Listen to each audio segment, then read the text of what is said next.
We're here to provide an update on the safety plans and precautions that we're going to be taking for this evening.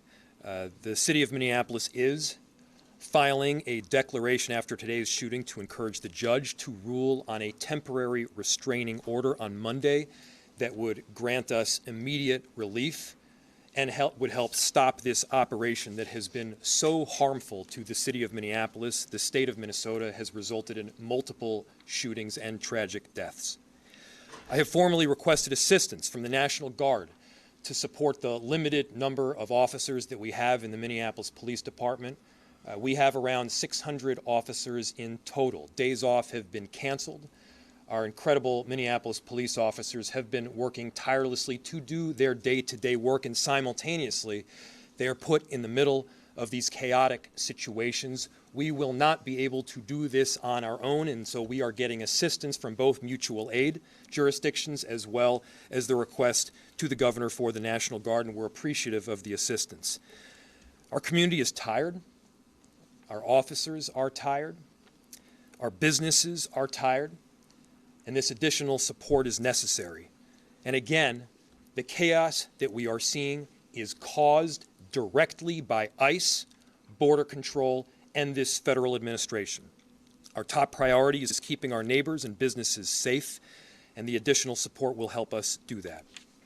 Our community service officers are helping to deliver food to families that are in need. Community members are out there peacefully protesting, making sure that their voices are heard. They're escorting workers to their jobs. They're taking care of daycares. It has been extraordinary how people around our city have stepped up during this difficult time, and there is an incredible group of leaders in senators and members of Congress that are here with me to deliver a powerful message in just a couple of minutes. We're also working closely with our immigration task force to make sure that clear and transparent information is coordinated. We'll continue to do everything in our power to keep our neighbors safe and to stand up for our immigrant communities.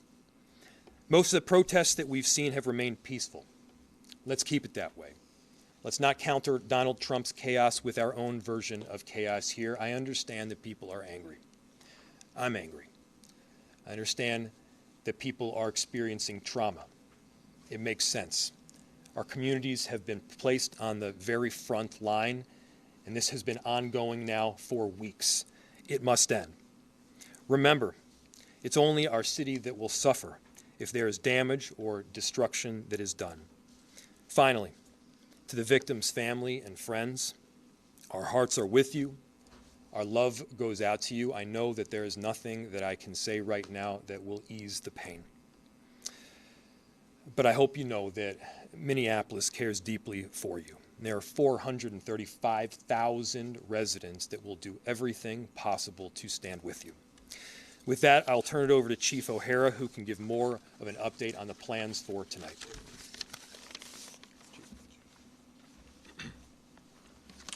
Thank you, Mayor.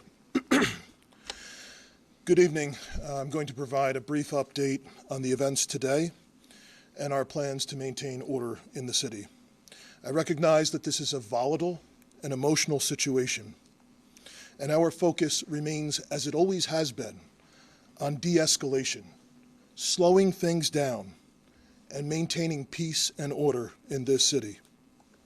The situation is stable right now, and it is peaceful, and we intend to keep it that way. After our last press update, additional residents and demonstrators gathered today, and the situation deteriorated. Local and state law enforcement officers were surrounded on multiple sides by a mix of protesters and also agitators who engaged in unlawful acts. Individuals began erecting barricades, throwing glass bottles, ice chunks, and at least 2 separate fires were started in the immediate vicinity. Minneapolis police had to escort firefighters so that they could safely extinguish those fires. The number one priority of our police officers is to protect life and maintain public safety for all people in our community. And so given the volatility and rising public safety risks for residents, for demonstrators, and police officers, State and local law enforcement did deploy less lethal and gas munitions at that assembly in order to allow for a safe egress of law enforcement and to prevent further violence and damage.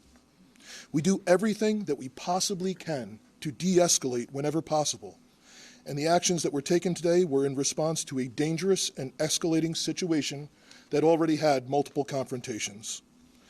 The gathering at the scene now is peaceful, and we need everyone to respect the lives and property of all people in our community. In order to maintain that peace, we have established a vehicle exclusionary zone in the affected area. That zone has allowed traffic to be safely managed and has significantly reduced the risk of escalation, ensuring access for emergency vehicles, for residents of the area, and for lawful, peaceful demonstrations.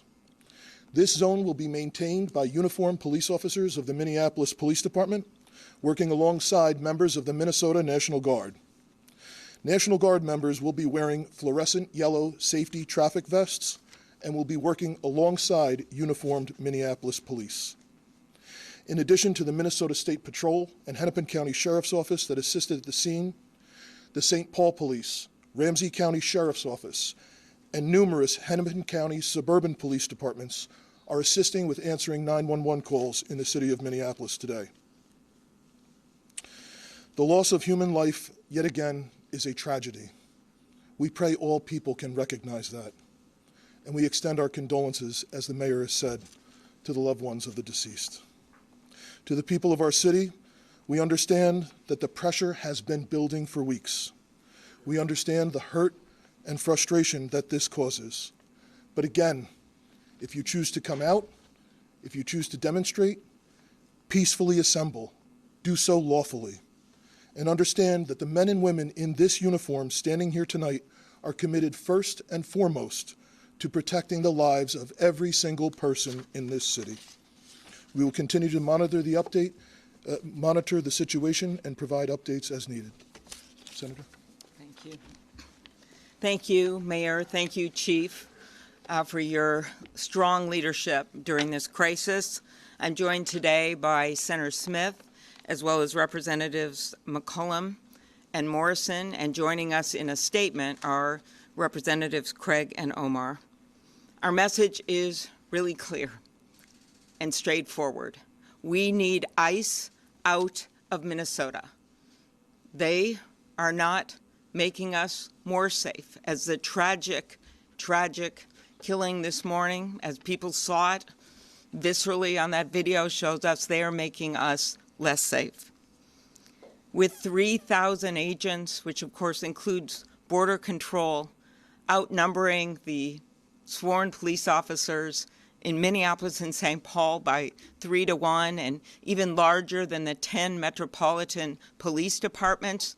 This is completely out of whack, completely out of balance, and now 3 people have been shot, 2 resulting in death. 1, Renee Good, mother of 3, and now Alex Pretti, a 37-year-old Minneapolis man, a citizen, also a nurse. They both have families that love them very much. This city has been under siege, and I want to make something clear. As the mayor and the police chief are doing their job for this city, it's not just the cities. It's not just Minneapolis and St. Paul, as you'll hear from the members of Congress. It is the suburbs where kids have been lured in and abducted. It is small towns all across our state, rural areas. This has gone way beyond some stated purpose of the fraud investigation or apprehending violent offenders. That's not what this is about anymore when you have 3,000 agents overwhelming sworn police officers. I took part in that peaceful and powerful march yesterday, all those peaceful people. And then we wake up this morning to this horror. As members of Congress, we are calling on this administration to get ICE out of our towns, off of our streets. It will make us more safe. We, as a congressional group up here, strongly opposed the ICE funding this week. We opposed it this summer when our Republican colleagues tripled the budget, $75 billion. It is now more than the FBI. They reduced the training from 5 months to 47 days. And these are the results. We are also calling for a full and transparent investigation. We have done this before in Minnesota, coordinating with local and state and federal law enforcement. And if they're not going to do it, then they need to get out of the way and allow our very professional Bureau of Criminal Apprehension to conduct the investigation into these killings. And finally, we call on our Republican colleagues to stand with us. I know they know what's going on here because it's happening in their own districts. We have, of course, these shootings, but it is a lot more than that. They know that something's wrong when a Hmong elder is pulled out of a house in his underwear and slippers, and they figure out about an hour later they got the wrong guy, and in fact the guy they were looking for is actually in jail. Or a 2-year-old, a case my office worked on, in addition to hundreds more, who's taken with her dad and then put on a plane to Texas when her mom is desperately trying to get her. We got her back, but none of this should be happening, none of it. So we call on our Republican colleagues to join us because we have warned this administration. I have personally warned them that there would be more deaths, that more of this would happen, and clearly they're not listening. So we ask people around the country to talk to their Republican representatives to make clear that this is not the America that is ours. This has got to stop. And with that, I turn it over to my colleague, Senator Smith. Good afternoon, everyone. So today, federal agents beat and then shot multiple times and killed 37-year-old Alex Jeffrey Pretti, a U.S. citizen, a Minneapolis resident, and a VA nurse. Eyewitness video shows, once again, reckless, violent, and dangerous federal agents taking the life of a Minnesotan. And rather than following standard law enforcement practice, which is focused on public safety and de-escalation, they have killed another person. And the Trump administration has already called Alex Pretti a domestic terrorist. He was a nurse. We send our heartfelt condolences to his family and to his friends. And all Americans should be outraged at this unaccountable, violent federal force which is operating with impunity in our city. And you need to know, America, that if it can happen here, it can happen in your community too. So we gather here to say, first, I want to say to the President, you must stop Operation Metro Surge immediately and send these ICE agents home so our communities can be safe. Second, it is essential that trusted, impartial state investigators at the BCA are allowed to fully investigate what happened here today. Third, I urge my neighbors to express our grief and outrage at this killing and at the federal invasion of our cities peacefully and with the love that we showed yesterday when so many thousands of us showed up in support of our community. And finally, we must have our Republicans in Congress. They must join with us to condemn this violent and unfettered violent abuse of power and to stop it. And they can do that by refusing to fund this agency so long as it continues to kill and terrorize Americans. That is what Senator Klobuchar and I will be working on in the United States Senate. And I just want to close by thanking so much the local law enforcement and fire departments, not only here in Minneapolis, but all across the state that have been doing everything that they could, everything that you can to keep our cities safe. I once worked in City Hall, and I know what it's like, and I am so grateful for their relentless work to keep our communities safe. Representative McCallum.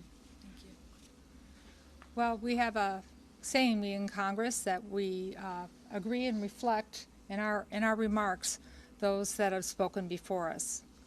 So I'm going to take a slightly different tact. You know, today, this morning, Saturday, we lost another life, and it didn't have to be that way.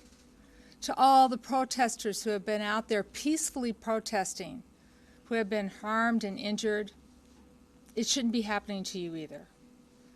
But I want to take a second, as Senator Smith was, just to reflect on the community. St. Paul stands with you, Minneapolis. The East and West Metro, we're united, as well as all Minnesotans. My phones have been ringing off the hook from frustrated members of communities that are asking me to talk to their Republican members of Congress to do something about the escalation of chaos and violence that has been caused by the presence of the Department of Homeland Security. Representative Morrison and I, along with Representative Omar and Craig, had an opportunity to show with our votes on the House floor just this week how disappointed we are that the president refuses to listen. Oh, well, we're more than disappointed.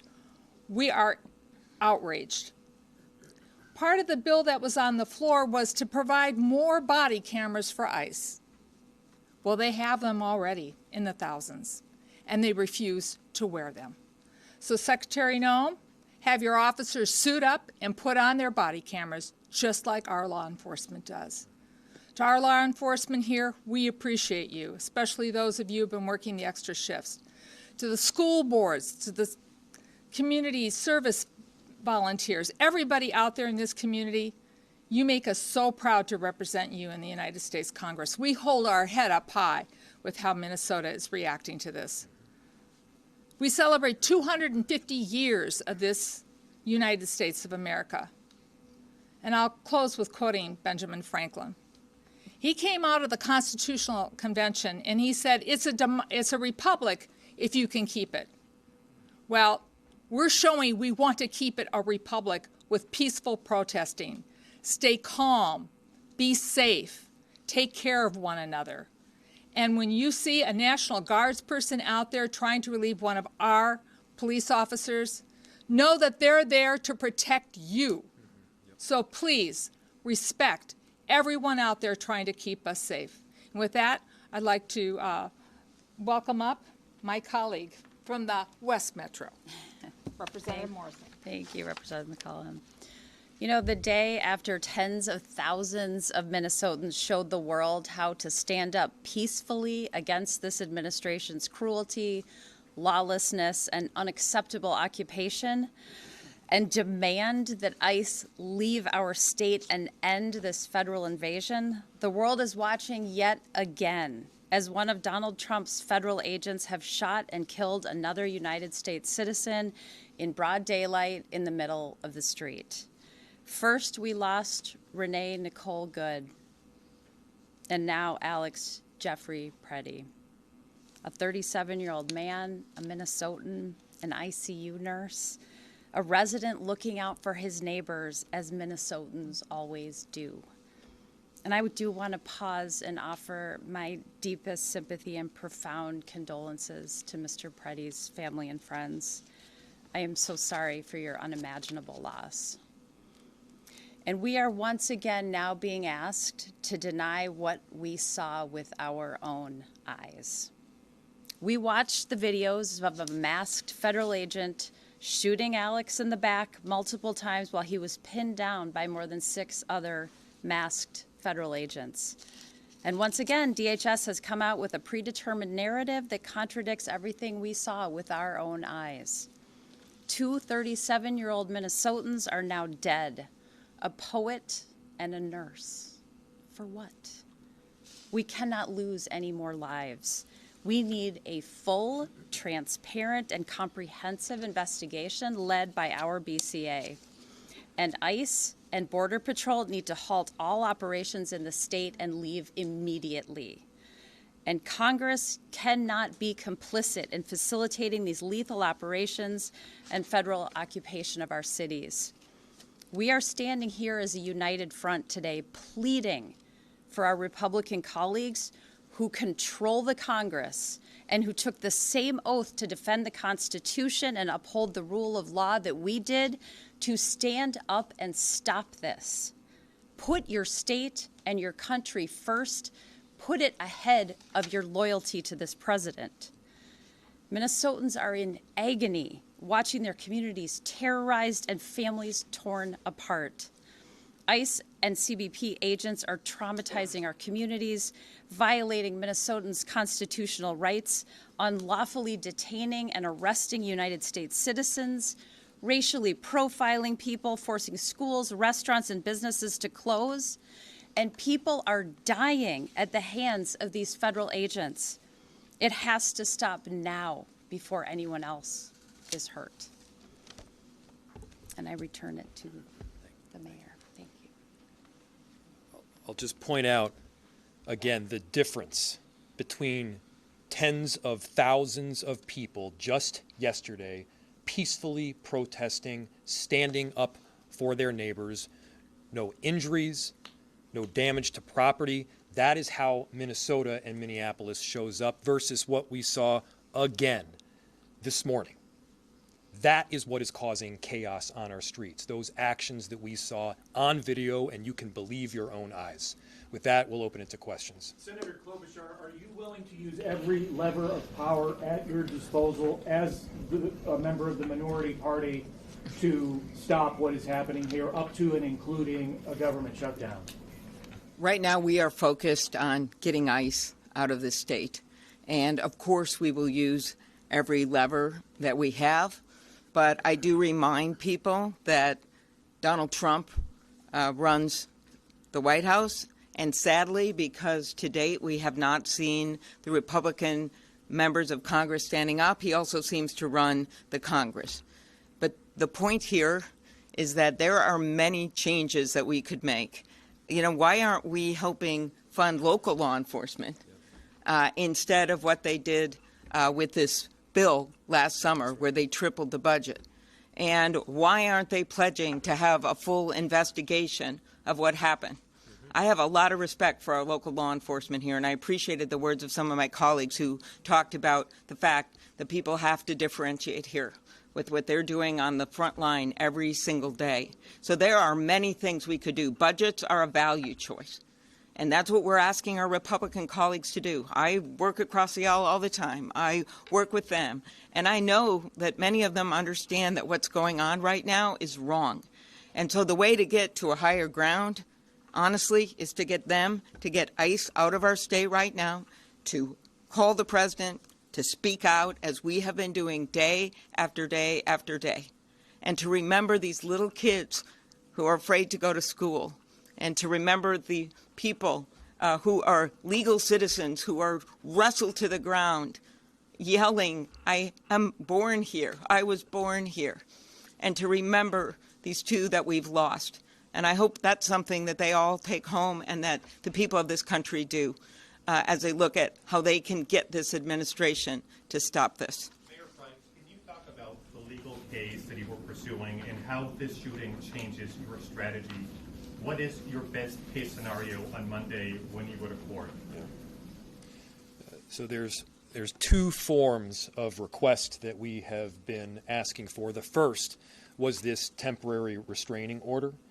The other possibility is some form of injunctive relief. Now, I don't want to get too into the details because I'm bound to get something wrong, but the question is one of urgency and immediacy. The issue is that we recently saw somebody shot and badly injured. We then saw somebody shot and killed, and that was the second one. Chief, I think we've only had 3 homicides in the city this year. Is that right? 2 of them, ICE. 3 homicides. 2 of them were from ICE. And so the relief that we're asking for is stopping this Operation Metro Surge in the immediacy.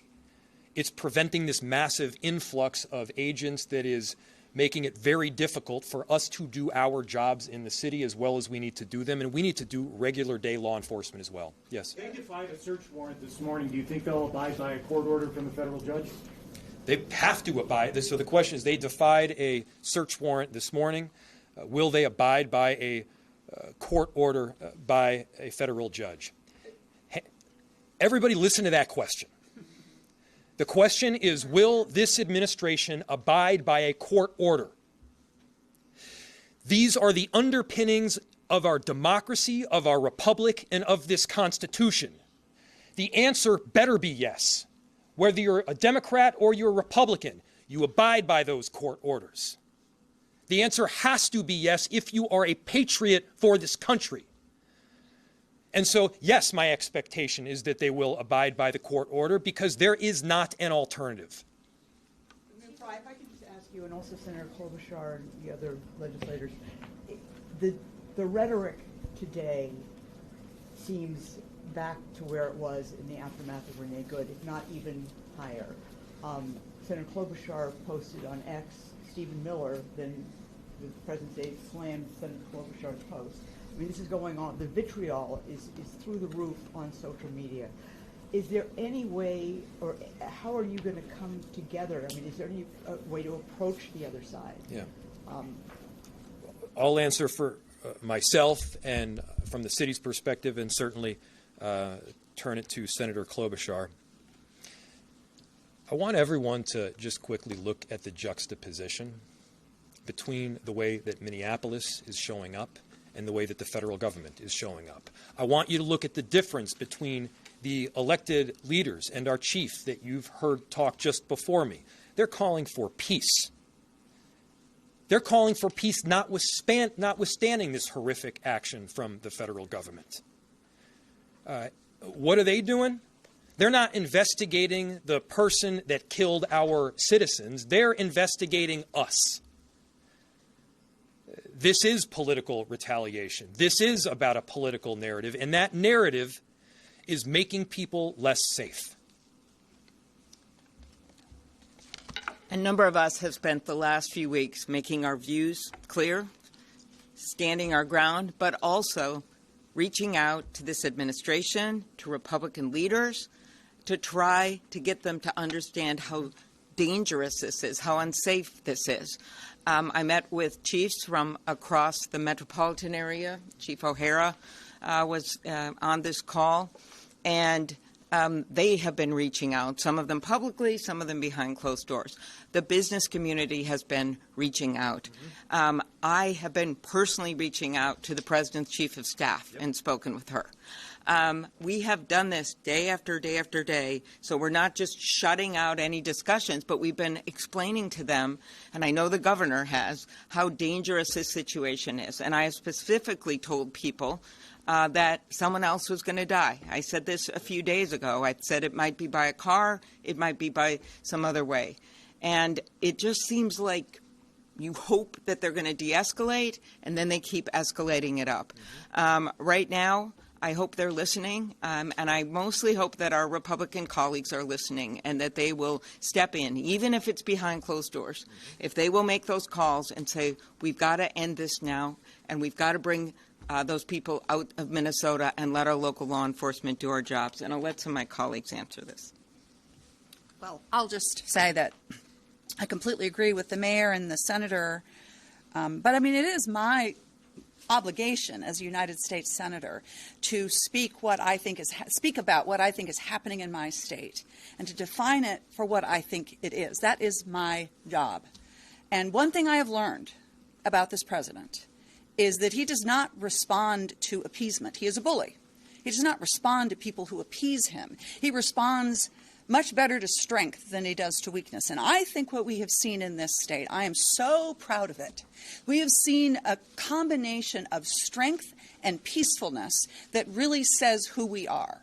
And I believe that that is our best path forward for trying to convince this administration that the path that they are on is dangerous to public safety, and it is a losing path that they must abandon. What's your message to Minnesotans who are just wondering when this is going to be over? I think a lot of people are feeling very tired and are just wondering when this is going to end? What's your message to your constituents? It will be over when we speak as one voice, as one Minnesota, as everybody has been out in the streets. You know, ICE was here in June, and there wasn't any problem.